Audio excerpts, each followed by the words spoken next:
তৃণমূল কংগ্রেসের গোষ্ঠীদ্বন্দ্ব আবারও প্রকাশ্যে এলো। ঘটনাটি ঘটেছে বৃহস্পতিবার রাতে হুগলি জেলার গোঘাট বিধানসভার শাওড়া পঞ্চায়েতের বর্মা গ্রামে।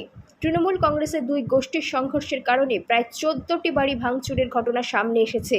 খবর পেয়েই ঘটনাস্থলে গিয়ে পৌঁছায় গোঘাট থানার বিশাল পুলিশ বাহিনী। যদিও গোষ্ঠীদ্বন্দ্বের কথা অস্বীকার করেছে তৃণমূল কংগ্রেস। পুলিশ সূত্রে জানা গেছে, দুই গোষ্ঠীর সংঘর্ষে একজনকে আটক করেছে পুলিশ। শুক্রবার সকাল থেকেই চলছে ওই এলাকায় পুলিশি টহলদারি। পাশাপাশি গ্রামের মানুষ আতঙ্কে বসবাস করছেন। এমনকি গবাদি পশুদেরকেও মারধর করা হয়েছে বলে অভিযোগ। বাড়ি ভাঙচুরের ঘটনায় চিহ্নিত ওই সমস্ত পরিবারের সদস্যরা পরিবার নিয়ে আশ্রয় নিয়েছে পথে। তৃণমূলের দুই গোষ্ঠী সংঘর্ষে এলাকায় ব্যাপক উত্তেজনা ছড়িয়ে পড়ে। ঘটনা প্রসঙ্গে কে কী জানাচ্ছে তাদের মুখ থেকেই বিস্তারিত শুনুন। 24 আওয়ার্স আরামবাগের রিপোর্ট।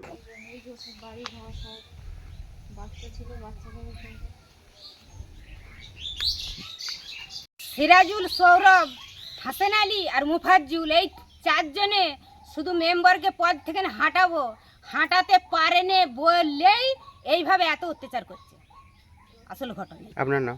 আমার নাম সেরিনা বেগম। কি করেছে ওনারা এসেছে দল, জুনা 25-30 লোক এসেছে রাতের বেলা। হঠাৎ চলে এলো, এসে একবারে লেগে পড়লো। আমাকে বলছে তো ছেলেকে বার কর। আমার ছেলে মেম্বার বলছে বার করে। আমি আগে আমাকে মার, তারপরে আমার ছেলেকে মারবি। দিয়ে এবারে আমাকে যখন না মারতে পেলো, এসে এবারে ভাঙচুর আরম্ভ করে প্রচুর পচালাচাল করলো। আমাকে মারতেও যাচ্ছিল। আমি যে আমার গাটায় একবার হাত দে তুরা, তারপরে তোদিকে। আপনার ছেলে মেম্বার? আমার ছেলে মেম্বার। তো এইভাবে ওই মেম্বারকে ওই 4টে লোকে নামাবার জন্য এই অত্যাচার করছে। ঘটনাটা ঘটেছিল, আমরা সব বাড়িতেই ছিলাম। দিয়ে কিছু লোক এলো, এসে সব বাড়ি ঘরদোর সব ভেঙে দিল। বাগনা বাগনি করছে, খারাপ কথা বলছে, মারধর করছে। ছোট ছেলেকে তাদের কাউকে ছাড়ে না। ছোট ছেলে বা বয়স্ক মানুষ কি ছোট ছেলে কাউকে ছাড়েনি। সব একটাই কথা বলতে চাই যে আমাদের এই ক্ষতি হয়েছে, আমাদের ক্ষতির দাম দিতে হবে।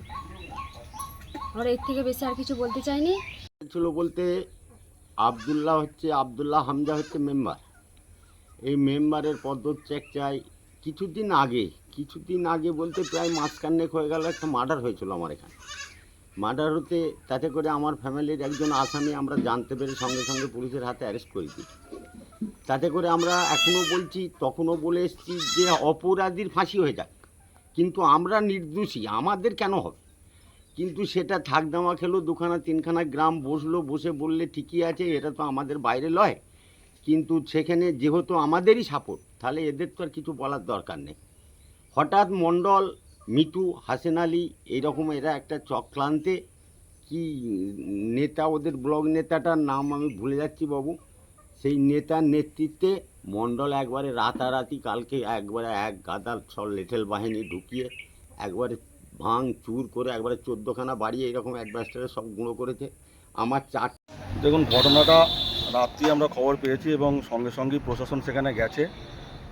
কিছু গ্রামের মানুষের এবং আমাদের মেম্বারেরও ঘর ভাঙচুর করা হয়েছে। গ্রামের মানুষ যেটা অভিযোগ আমাদেরকে জানিয়েছে, ওখানে সৌরভ মণ্ডল বলে একজন আছে, তার নেতৃত্বেই নাকি কিছু সিপিএমের কিছু পুরনো হারমাদরা ছিল, তাদেরকে নিয়ে অতর্কিতেই রাতের বেলা এই ভাঙচুরটা চালানো হয়েছে। প্রশাসনের মতো সঙ্গে সঙ্গে গিয়ে স্টেপ নিয়েছে। আমরা মানুষকে বার্তা দিয়েছি, দেখুন বর্মা শান্তি রাখুন, এলাকা শান্তি রাখুন। রাজনৈতিকভাবে আমাদের মানুষের পাশে যেভাবে থাকার আমরা থাকবো, সেই মানুষগুলোর পাশে থাকবো। এবং যারা দোষী, একদম নিশ্চিত প্রশাসন সেই দোষীদের বিরুদ্ধে কঠোর ব্যবস্থা নেবে। এটা প্রশাসনগতভাবেও আমাদেরকে আশ্বস্ত করেছে এবং দলগতভাবেও আমরা সেই মানুষগুলোকে আশ্বস্ত করেছি। ঘটনাটা ওই রাত 10টা-11টার সময় ঘটেছে। আপনার পরিচয়? কাউকে অ্যারেস্ট করেছে নাকি? এখন পর্যন্ত সম্ভবত একজন না কজন অ্যারেস্ট হয়েছেন এবং বাকি যাদের নামে এফআইআর হয়েছে নিশ্চিত পুলিশ তাদের বিরুদ্ধে ব্যবস্থা নেবে। আপনার পরিচয়? আমি সঞ্জয় খান, বনভূমির কর্মাধ্যক্ষ এবং গোঘাট 1 নম্বর ব্লক তৃণমূল কংগ্রেস সংখ্যালঘু সেলের সভাপতি। দেখুন, যেটুকু আমাদের কাছে খবর এসেছে, আমরা খবর পেয়েছি যে এটা দীর্ঘদিন ধরে ব্যক্তিগত সমস্যাগুলোকে তুলে নিয়ে এসে এরা আজকে সমস্যা তৈরি হয়েছে।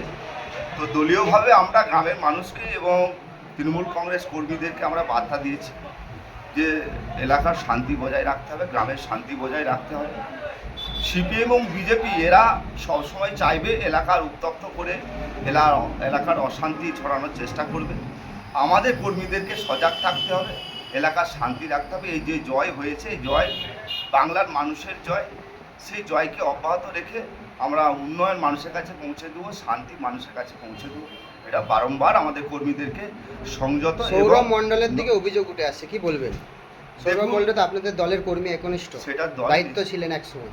নিশ্চিতভাবে সেটা দল খতিয়ে দেখছে, আমরাও তার নিয়ে পর্যালোচনা করছি কীভাবে কোত্থেকে হয়েছে। যতটুকু জানি আপনাদের সামনে তুলে ধরলাম যে ব্যক্তিগতভাবে এই সমস্যাটা দীর্ঘদিন ধরেই একটা গুমের আগুন হয়ে তৈরি হচ্ছে, সেই জায়গাটাকে আমরা শান্তি রাখার চেষ্টা করব।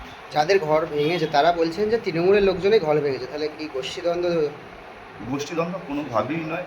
আজকে কেউ বা কোনোভাবেই এটা রং দেখার কোনো কারণ নেই, ঠিক আছে, কালার দেখার কোনো কারণ নেই। এটা ব্যক্তিগতভাবে সমস্যা তৈরি হয়ে আজকে এই জায়গাটা হয়েছে। আমরা শান্তি বার্তা পাঠিয়েছি এবং শান্তি বার্তা রাখার চেষ্টা করছি যাতে এলাকার শান্তি থাকে।